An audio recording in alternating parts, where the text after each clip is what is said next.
Chapter 11. I ducked out of the caveman's grasp.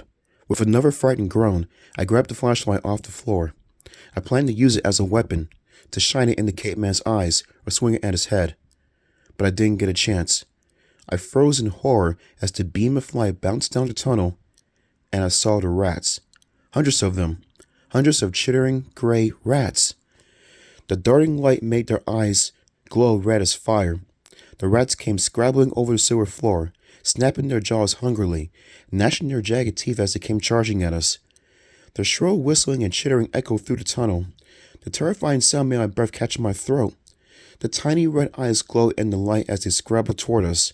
As they pulled their scrawny bodies over the hard floor, their tails silvered behind like dark snakes.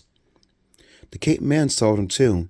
He leaped back in surprise, and then he came tearing out from under the cape. He gulped in shock as his eyes locked on the charging rats.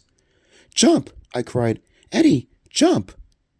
Eddie didn't move. We both gaped at the rats in horror.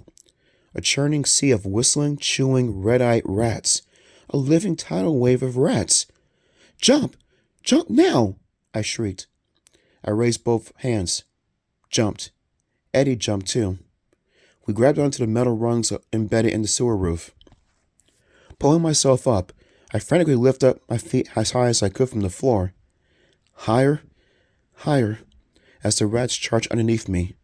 A foul odor rose up, nearly choking me as the rats ran past. I could hear the tap, tap, tap of their long toenails against the floor, hear the swish of their sweeping tails. I couldn't see the rats in the darkness, but I could hear them and feel them. They jumped in my shoes, scratched at my legs with their sharp claws, and kept coming. I turned to see the caveman start to run back. He stumbled with lurching steps as he tried to flee the thundering wave of rats. His arms shot forward as if reaching for safety. The black cape whipped up behind him. The wide-brimmed hat flew off his head and floated to the floor. A dozen rats pounced on it, climbed over it, and began chewing it to pieces. The man's footsteps echoed in the tunnel as he ran faster. Rats leaped up at his cape, clawing at it, snapping their jaws and shrieking excitedly. A second later, he disappeared around the curve of the sewer. The rats scrambled noisily after him. As they vanished around the curve, the sounds all blended together, became a roar that rang through the long sewer, a roar of horror. My arms were both aching, throbbing with pain, but I kept my feet high off the floor. I didn't let go of the metal rung until I was sure all the rats had disappeared. The roar faded into the distance. I heard Eddie's heavy breathing. He let out a sharp groan and dropped to the floor. I let go of the rung and lowered myself too. I waited for my heart to stop pounding, for the blood to stop throbbing in my temples. "That was a close call," Eddie murmured. His chin trembled. His face was all gray as the tunnel walls. I shuddered.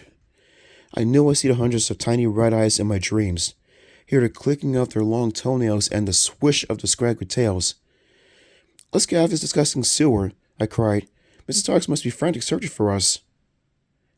Eddie picked up the flashlight and handed it to me. "I can't wait to get back on the tour bus," he said.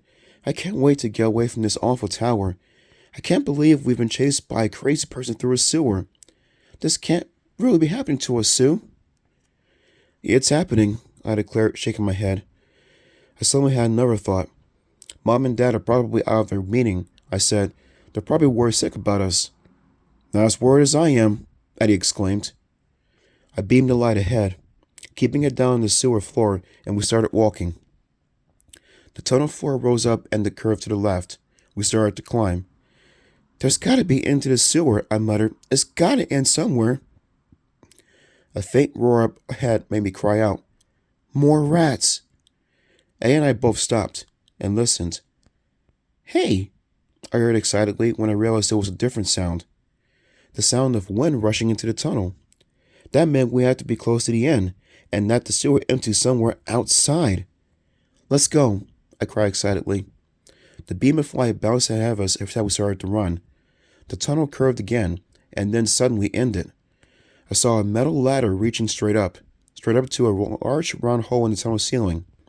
Gazing up at the hole, I saw the night sky. Eddie and I let shouts of joy. He scrambled up to the ladder, and I pulled myself up right behind him. It was a cold, damp night, but we didn't care. The air smelled so fresh and clean, and we were out of the sewer, out of the terror tower, away from that frightening man in the black cape. I gazed around quickly, trying to figure out where we were. The tower tilted up toward us, a black shadow against the blue-black sky. The lights had all been turned off. The tiny guardhouse lay dark and empty, not an oversoul in sight. I saw the low wall that divided the tower from the rest of the world, and then I found the stone path that led to the exit in the parking lot. Our shoes thudded over the smooth stones as we hurried toward the parking lot. A pale half-moon slid out from behind wispy clouds. It cast a shimmering silver light over the whispering trees and the long stone wall. And it all suddenly looked unreal. Without stopping, I glanced back at the old castle. The moonlight shone off just the jutting towers, as if casting them in the pale spotlight. Real people walked on this path hundreds of years ago, I thought, and real people died up in that tower. With a shiver, I turned back and kept jogging. Eddie and I moved through the open gate and out past the wall. We're back in modern times, I thought, back where we're safe. But happiness did not last long. The parking lot shimmered darkly in the pale moonlight. Empty. The tour bus was gone. Eddie and I both turned to search up and down the street. The long, empty street. They left us, Eddie murmured with a sigh. How are we going to get back to the hotel? I started to answer, but stopped when I saw the man. A tall, white-haired man limping toward us, moving fast, pointing and calling out, You there! You there! Oh no, I thought wearily, through my body freeze in fear. Now what?